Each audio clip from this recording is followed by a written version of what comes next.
Bom, hoje nós vamos juntos lendo o Salmo 135, que é um salmo que apresenta a grandeza do Senhor. O Salmo 135, ele foi escrito como um apelo para louvar a Deus pela sua bondade, pela sua grandeza, por aquilo que Deus faz por nós. E é um salmo extremamente lindo, com uma declaração, uma descrição tremenda sobre Deus. Vamos acompanhar a leitura. Salmo 135 começa dizendo: Aleluia! Louvai o nome do Senhor, louvai-o, servos do Senhor. Vós que assistis na casa do Senhor, nos átrios da casa do nosso Deus. E aí começam as descrições agora de Deus. Louvai ao Senhor, porque Ele é bom. Cantai louvores ao Senhor, porque é agradável. Aqui, o Senhor é apresentado como o nosso Deus digno de louvor. No próximo versículo, versículo 4, a Bíblia diz: Pois o Senhor escolheu para si a Jacó e a Israel para a sua possessão. A palavra escolheu, do versículo 4, apresenta um Deus que tem autonomia, um Deus que tem liderança para escolher pessoas, para enviar pessoas, para escolher e dar uma missão para quem Ele quer. Aliás, no Novo Testamento, a Bíblia diz que é o Espírito Santo quem concede dons, quem separa, quem envia e quem ordena tarefas específicas para proclamar a mensagem da esperança. Na sequência, temos o versículo 5. Duas características são destacadas sobre Deus.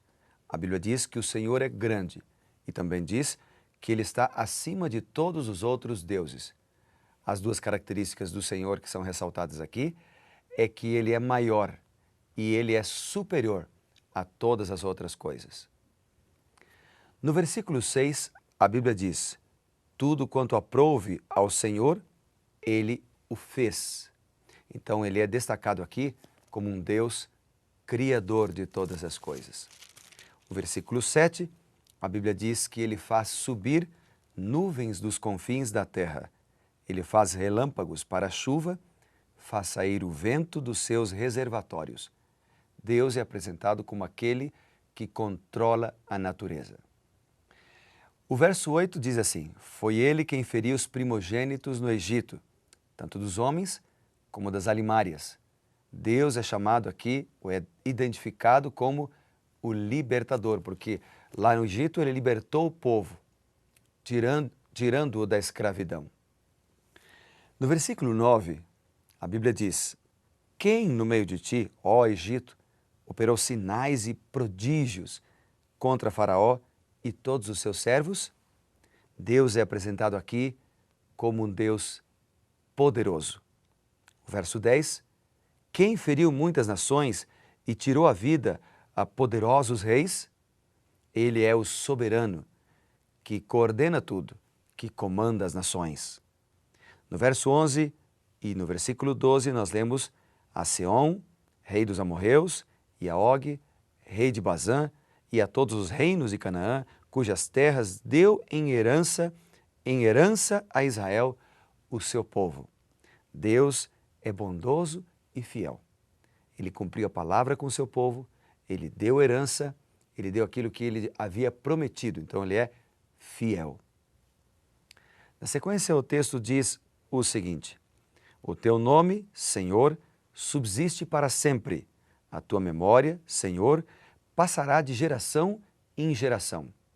Aqui nós temos destacadas a eternidade de Deus e também o compromisso que Ele nos passou de passar para as novas gerações o conhecimento da palavra de Deus, como está arrolado, por exemplo, no Salmo 78. No versículo 14, o Salmo nos diz o seguinte: Pois o Senhor julga o seu povo e se compadece dos seus servos. Aqui Deus é apresentado como o justo juiz, o bondoso juiz, o verdadeiro juiz. E na sequência, do versículo 15 até o versículo 20, nós temos uma repetição, uma nova ênfase do que já foi ensinado no Salmo 115, nos versículos 4 a 12, onde ele apresenta aqui a ineficácia dos deuses falsos, a ineficácia dos ídolos. Diz a Bíblia: os ídolos das nações são prata e ouro, obra das mãos dos homens. Eles têm boca e não falam, têm olhos e não veem, têm ouvidos e não ouvem, pois não há alento de vida em sua boca. Como eles se tornam os que o fazem, e todos os que nele confiam. Então aqui nós vemos a superioridade de Deus sobre os ídolos. E como eu já mencionei, a ineficácia dos ídolos, dos deuses humanos, criado por obras de homens.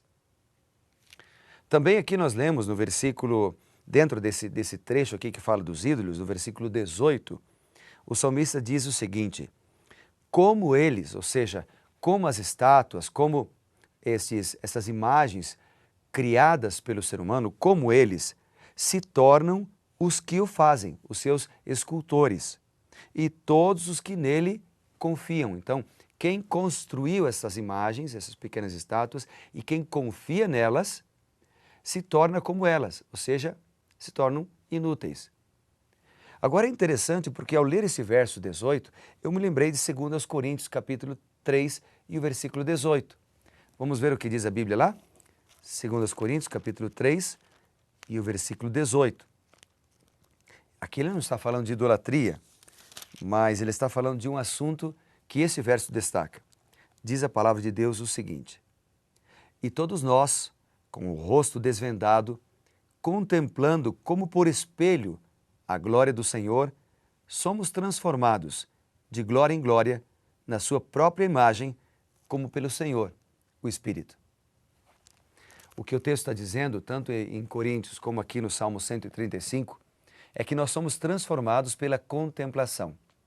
É por isso que é perigoso, é muito perigoso, você contemplar aquilo que é pecaminoso na televisão, na internet, através de músicas. Tome cuidado. O Salmo 135 ainda fala de fidelidade. No versículo 18 a 19 ele diz: casa de Israel, bendizei ao Senhor. Casa de Levi, bendizei ao Senhor, vós que temeis ao Senhor. Levi, a casa de Levi, é uma lembrança do que ocorreu no deserto, quando eles foram fiéis a Deus por ocasião da adoração do bezerro de ouro. Eles são chamados de fiéis. E nós somos conclamados a também sermos homens e mulheres fiéis. Vamos fechar os nossos olhos e buscar a presença do Senhor? Bondoso Deus, muito obrigado pela certeza da Tua salvação. Muito obrigado pela certeza de que o Senhor cuida de nós. Muito obrigado pela certeza de que o Senhor está do nosso lado. E por todos esses atributos maravilhosos de um Deus que pode todas as coisas. Em Teu nome, Senhor, nós os colocamos agora. É no nome de Jesus que nós oramos e confiamos, não em ídolos, mas no Senhor Jesus, nosso Criador e nosso Redentor. Em nome dele oramos. Amém. Que Deus te abençoe, querido. Muito obrigado por estar junto comigo nesta manhã mais uma vez e que você seja reavivado por sua palavra.